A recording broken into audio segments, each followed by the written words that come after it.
So if you want to know how amazing this thing in your chest is, your heart, then stick around because you're going to want to hear this. We have a mini brain in our heart.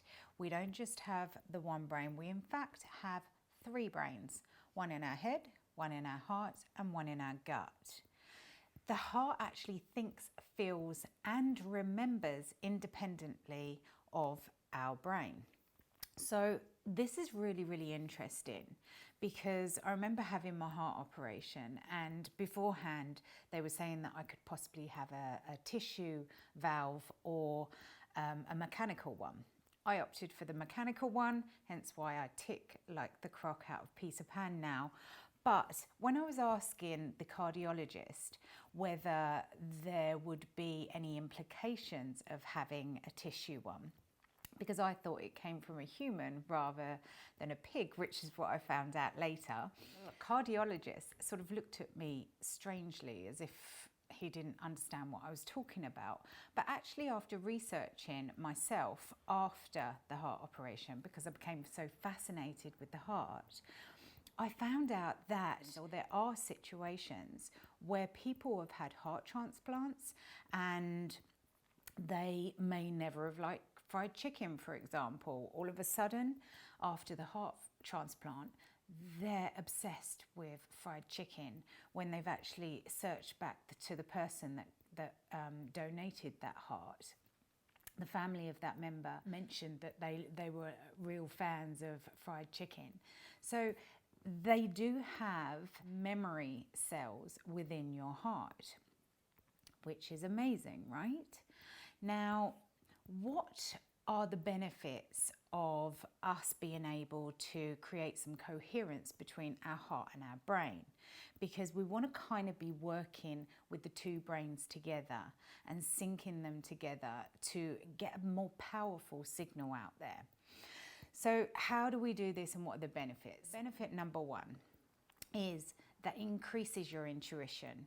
So when we increase our intuition, it gives us that ability to tap into our own wisdom, to know what we know deep down, to be able to use our own discernment on things rather than just be sort of following along with what we're told. Because sometimes it's not always the right things that we're told. So when we can tap into that intuition and use our own discernment, we just know.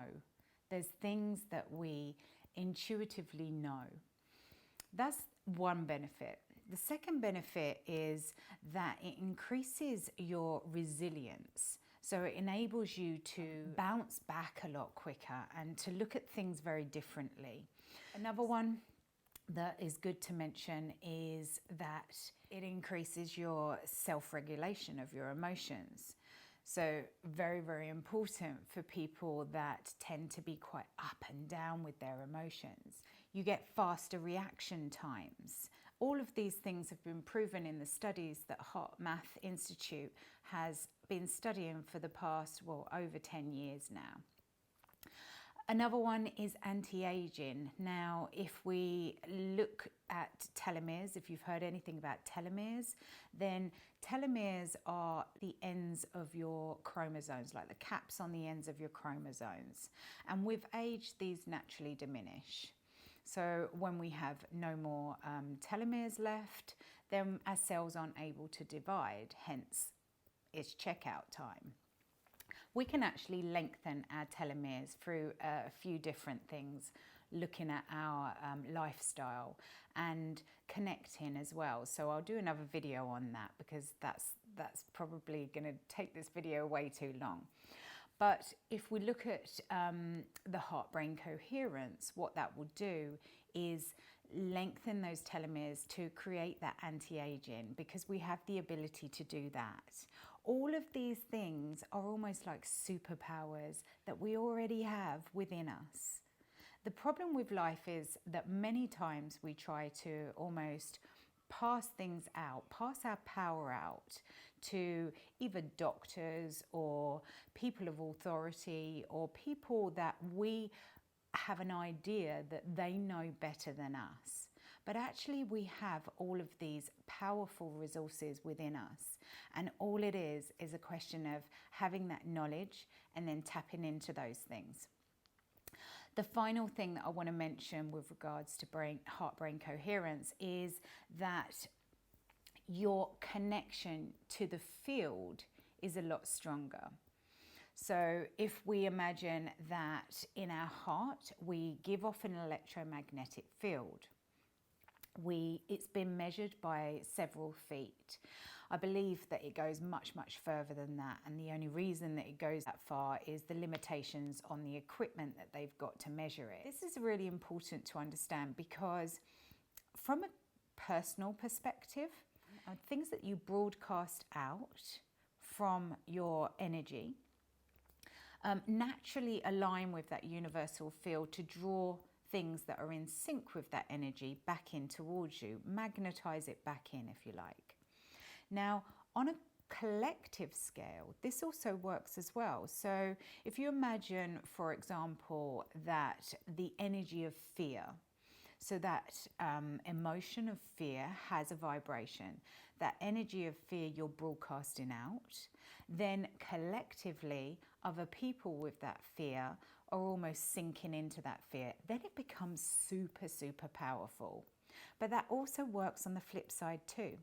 So for example, if we're in a positive energy and then we're broadcasting that out of love or gratitude or whatever that energy is, that emotion is that we're broadcasting out, then others are sinking in with that too. Again, collectively, is super, super powerful. We're also not only doing it on a personal scale, on a collective scale, but we're also having an effect on the Earth's electromagnetic field as well. So all of these things are really interesting to know, because lots of people tend to think that these things are a little bit woo-woo and a little bit out there. However, they're being studied, and the studies are proving the effects of this and the effects of your energy. So how do we practice heart-brain connection? Well, good news is it just takes 3 minutes a day, and it takes 30 days to then build your neural pathway from your heart to your brain. Because what happens is your heart will receive the signals a lot quicker than your brain does. A lot of people tend to think that it's your brain that will send the signals to your heart, but actually it works the other way. It's that your heart's picking up the signal, your heart rate variability shifts to send the signal to your brain, to then your brain to send whatever chemicals or reaction it wants to the rest of your body. So 3 minutes a day for 30 days, it's not a lot of your time to be able to then create that neural pathway from your heart to your brain, and to then increase your intuition, your immune response, those beneficial things that are going to make you super powered up, and to give you back that power rather than passing it out to people and then not being in your control. So let's think about, first of all, how we do it.